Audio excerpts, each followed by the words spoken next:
Hello' everyone, কি খবৰ সকলোৰে? সকলো ভালে আছেনে? আজি মই বনাবলৈ লৈছোঁ শেৱালি ফুলৰ খাৰ, আৰু ইয়াৰ বাবে মই কল খাৰ ঘৰতে প্ৰস্তুত কৰি ল'ম। প্ৰথমে মই ভীমকলৰ শুকান বাকলিখিনি এনেদৰে গেছত পুৰি ল'ম।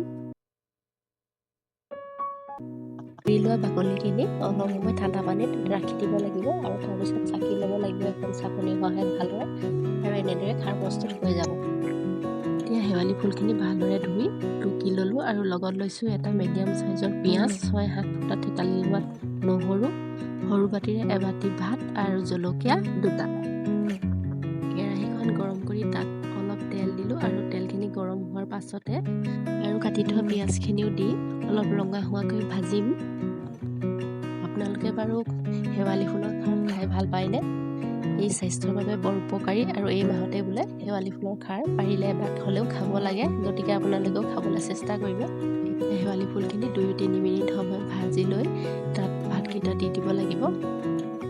এই সকলোখিনি ভালদৰে হেতাখনেৰে মিলাই ল'ম, আৰু প্ৰয়োজন অনুসৰি নিমখ দিবলৈ নাপাহৰিব। 2-3 মিনিটৰ পাছত ইয়াতে মই খাৰৰ পানীখিনি দি দিম।